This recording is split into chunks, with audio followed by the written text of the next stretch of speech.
नमस्कार विद्यार्थी मित्रांनो, सुयश विद्यालय बार्शी येथे तुम्हा सर्वांचं ऑनलाईन टीचिंगमध्ये स्वागत. आपण 8th स्टँडर्डचा सायन्सचा फोर्स अँड प्रेशर हा चॅप्टर अभ्यासणार आहोत. त्याच्यामध्ये आपल्याला फोर्स म्हणजे काय आणि प्रेशर म्हणजे काय याची डिटेल सगळ्याची माहिती घ्यायची आहे. तर फोर्स म्हणजे बल आणि प्रेशर म्हणजे दाब. तर याची आपल्याला पहिल्यांदा अगोदर फोर्स म्हणजे काय याची डेफिनेशन बघायची आहे. तर फोर्स म्हणजे काय पहा, इथे तुम्हाला चित्र दिसत आहेत, 3 चित्र. एक माणूस आहे तो कारला पुश करत आहे, एक मुलगा आहे डॉगला पुल करत आहे आणि एक तिसऱ्या चित्रामधला मुलगा जो आहे तो फुटबॉलला किक मारत आहे. म्हणजे ही प्रत्येक गोष्ट करताना त्या व्यक्तीला काय करावं लागलेलं आहे, काहीतरी फोर्स लावावा लागलेला आहे.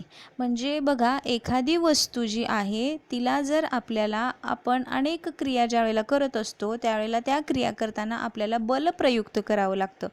म्हणजे आपल्याला फोर्स ॲक्ट करावा लागतो. म्हणजे पहिल्या चित्रामध्ये सुद्धा त्या पर्सननी फोर्स ॲक्ट केलेला आहे, दुसऱ्या चित्रामध्ये सुद्धा मुलांनी फोर्स ॲक्ट केलेला आहे आणि तिसऱ्या चित्रामध्ये सुद्धा त्या मुलांनी फोर्स ॲक्ट केलेला आहे. मग आपल्याला याच्यावरून फोर्सची डेफिनेशन काय सांगता येते पहा. Force is a physical quantity. ही एक भौतिक राशी आहे, भौतिक राशी फिजिकल क्वांटिटी आहे. मग ही भौतिक राशी काय करते, that changes the state of rest. म्हणजे एखादी रेस्ट पोझिशनमध्ये असलेली वस्तू आहे त्याची जी पोझिशन आहे ती चेंज करते. Or of uniform motion of body in a straight line. म्हणजे एखादी वस्तू गतिमान, म्हणजे युनिफॉर्म मोशन म्हणजे एकसमान गतीमध्ये जर एखादी वस्तू असेल स्ट्रेट लाईनमध्ये, तर त्यालाही चेंज जी राशी चेंज करते त्या राशीला, त्या भौतिक राशीला फोर्स असं म्हणतात. म्हणजे थोडक्यात लक्षात घ्या, एखाद्या स्थिर वस्तूला गतिमान करण्यासाठी किंवा गतिमान वस्तूला स्थिर करण्यासाठी ज्या भौतिक राशीचा उपयोग केला जातो त्या भौतिक राशीला म्हटलेलं आहे फोर्स, म्हणजेच बल. म्हणजेच आपण इंग्लिशमध्ये definition I will repeat again.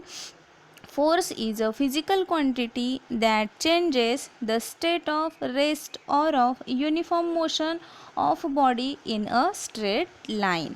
आता याच्यानंतर पाहायचं आहे आपल्याला न्यूटन्स फर्स्ट लॉ. आता न्यूटन्सनी फर्स्ट लॉ काय सांगितलेला आहे पहा. न्यूटनचा फर्स्ट लॉ ऑफ मोशन.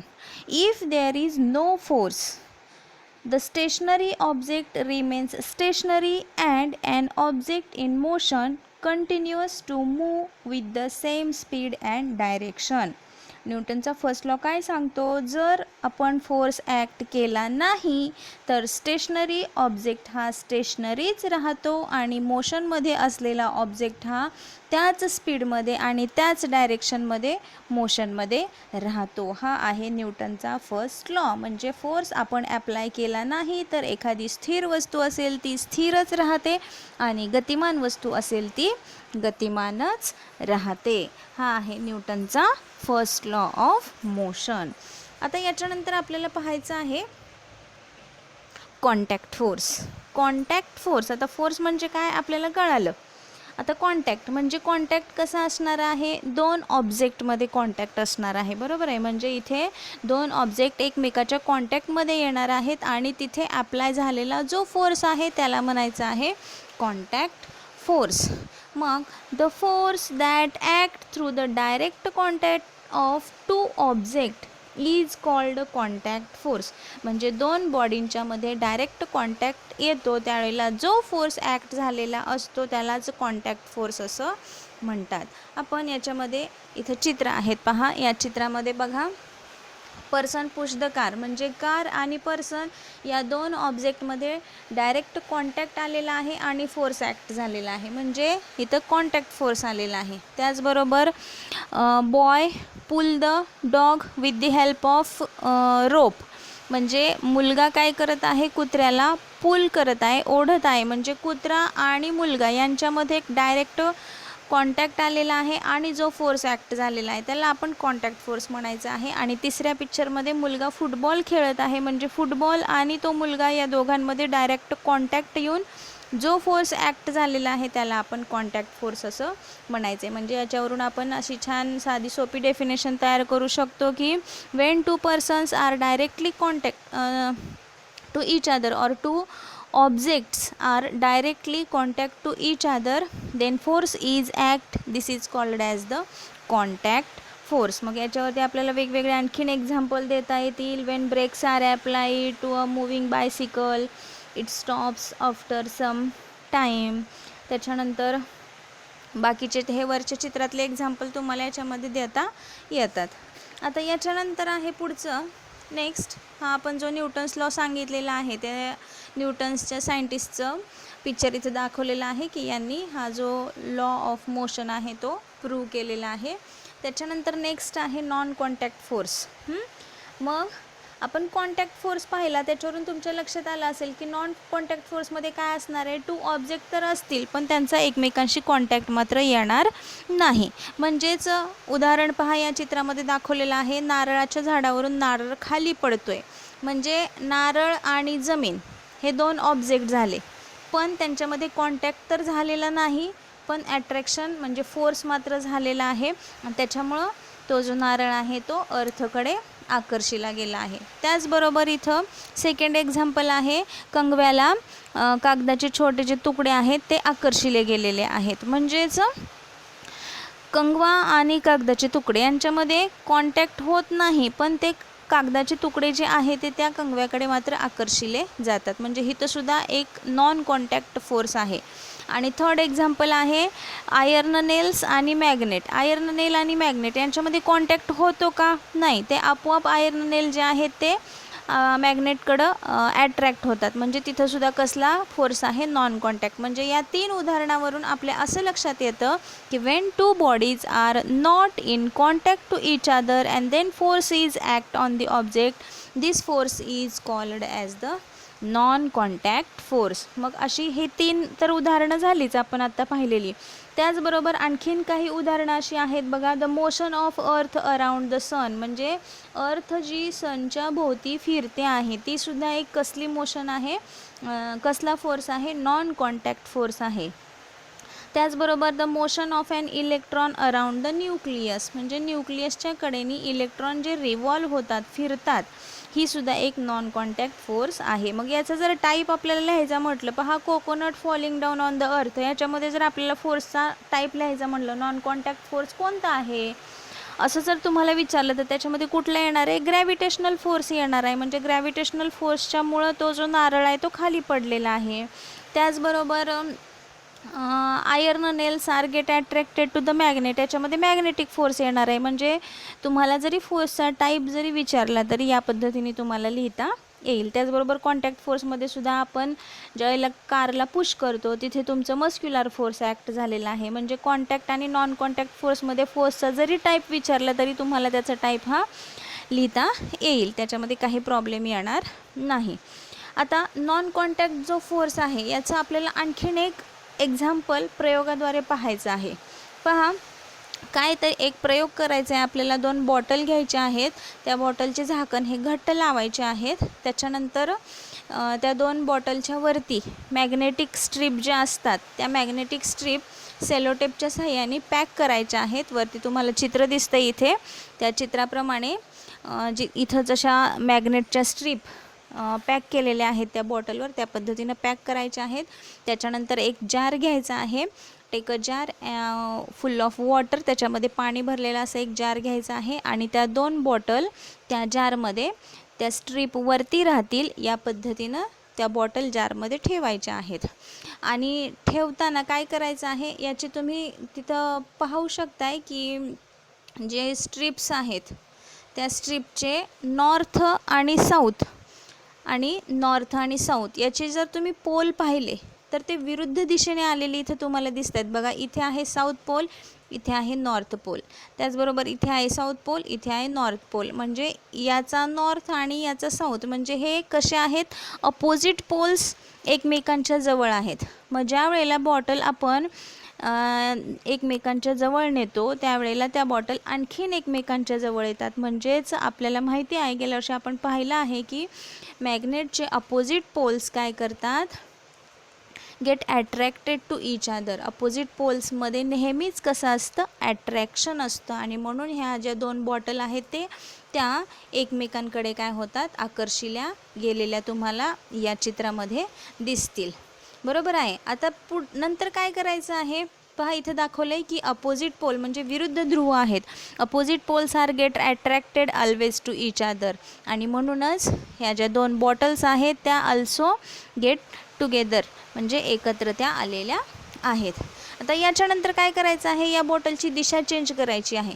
पहा इथे तुम्हाला मॅग्नेटची दिशासुद्धा बदललेली दिसेल. म्हणजे ह्या बाटलीचं तोंड राईट साईडला होतं ते इकडे लेफ्ट साईडला केलेलं आहे. म्हणजे इकडे साऊथ पोल आहे, इकडे नॉर्थ पोल आहे, आणि याचं इकडे काय येणार आहे, नॉर्थ येणार आहे, इकडे साऊथ येणार आहे. म्हणजे सेम पोल एकमेकांच्या समोरासमोर आलेले आहेत. मग तुम्हाला मॅग्नेटिकची सेकंड कॅरेक्टरिस्टिक माहीत आहे, काय आहे तर same poles are always repel to each other. म्हणजे एकमेकांना हे पोल काय करतात, बाजूला ढकलतात, पुश करतात एकमेकांना. आणि त्याच पद्धतीने इथे सुद्धा बॉटल एकमेकांपासून लांब गेलेल्या तुम्हाला दिसतील. म्हणजे याच पद्धतीनं आपल्याला सांगता येईल की बाटल्यांचा संपर्क आला नाही, पण मॅग्नेटच्या ॲट्रॅक्शन किंवा रिपल्शनमुळे त्या काय झाल्या, बॉटल्स जवळ आलेल्या आहेत किंवा दूर गेलेल्या आहेत. म्हणजेच त्या दोन्ही मॅग्नेटमध्ये कुठला फोर्स आहे तर नॉन कॉन्टॅक्ट असा मॅग्नेटिक फोर्स तिथं ॲक्ट झालेला आपल्याला दिसतो. हे या प्रयोगावरून आपल्याला सिद्ध करता येईल. याच्यानंतर नेक्स्ट आहे पहा, फ्रिक्शन फोर्स. याला मराठीत म्हणायचं घर्षण बल, फ्रिक्शन फोर्स. आता फ्रिक्शन फोर्स म्हणजे काय आहे पहा. फ्रिक्शन फोर्स हा एक असा फोर्स आहे की जो काय करतो, त्या ऑब्जेक्टची जी गती असते त्या गतीला विरोध करत असतो, रेझिस्ट करतो. रेझिस्ट करणे म्हणजे विरोध करणे, अशा फोर्सला म्हटलेलं आहे फ्रिक्शनल फोर्स. बघा डेफिनेशन काय आहे फ्रिक्शनल फोर्सची. Frictional force is a force that resists the motion when the surface of one object come to in contact with the surface of another. म्हणजे एका ऑब्जेक्टचा सरफेस हा दुसऱ्या ऑब्जेक्टच्या सरफेसच्या कॉन्टॅक्टमध्ये आल्यानंतर त्याच्या मोशनला रेझिस्ट करणारा जो फोर्स आहे त्या फोर्सला म्हटलेला आहे फ्रिक्शनल फोर्स. बघा तुम्हाला एक्झाम्पलवरनं लक्षात येईल. आता ज्या वेळेला आपण एक बॉल घेतला आणि तो बॉल टेबलवर ठेवला आणि टेबलवरून त्याला हळूच आपण पुश केलं तर तो बॉल थोडासा पुढे जाईल आणि नंतर स्टॉप होईल. म्हणजेच बॉल आणि टेबल यांच्यामध्ये फ्रिक्शन झालं आणि तिथे तो बॉल काय झाला, त्या friction due to the friction force the motion is resist. ती जी मोशन आहे त्या बॉलची ती रेझिस्ट झाली, कमी झाली, आणि त्याच्यामुळे तो बॉल थोड्याशा अंतरावर जाऊन काय झाला, स्टॉप झाला. त्याचबरोबर ज्यावेळेला कार आपण ड्राईव्ह करत असतो, कार ड्राईव्ह केल्यानंतर ज्यावेळेला आपण कार बंद करणार आहे तर ती थोडंसं अंतर पुढे जाते आणि मग थांबते.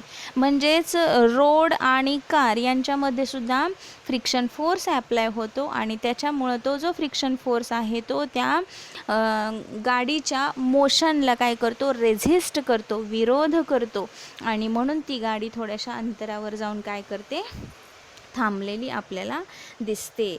म्हणजेच a car running on a plain road travel some distance and stop after the engine is switched off and there is a because of frictional force. त्याच्यानंतर पहा, आपण ज्या वेळेला वॉकिंग करत असतो त्यावेळेला आपण काय करतो, we push the ground behind with our feet. म्हणजे आपल्या पायाच्याद्वारे आपल्याला रस्त्याला आपण काय करत असतो, मागे पुश करत असतो. मग आपले पाय आणि रोड यांच्यामध्ये सुद्धा कुठला फोर्स असतो, तिथे फ्रिक्शन फोर्स असतो.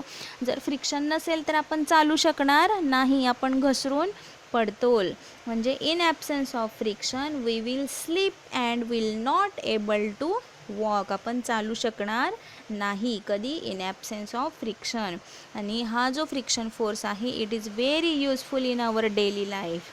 बघा, all object in motion have the frictional force.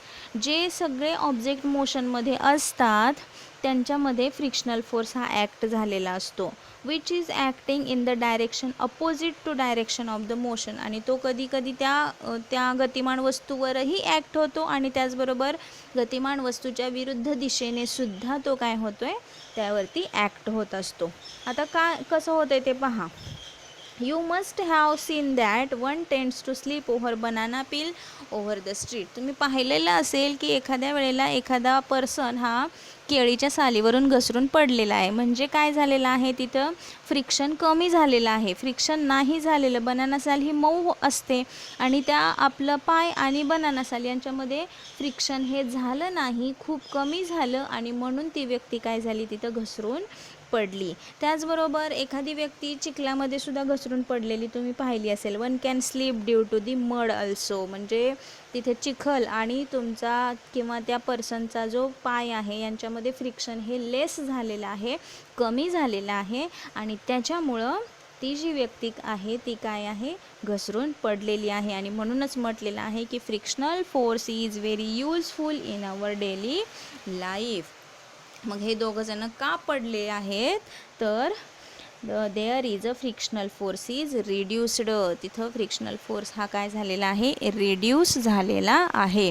तर या पद्धतीने आपण काय काय पाहिलं पहा. फोर्स म्हणजे काय पाहिलं, त्याचबरोबर contact force, non contact force, त्याचे वेगवेगळे एक्झाम्पल पाहिले आणि त्याचबरोबर फ्रिक्शन फोर्ससुद्धा पाहिलेला आहे. तुम्हाला समजलं असेल.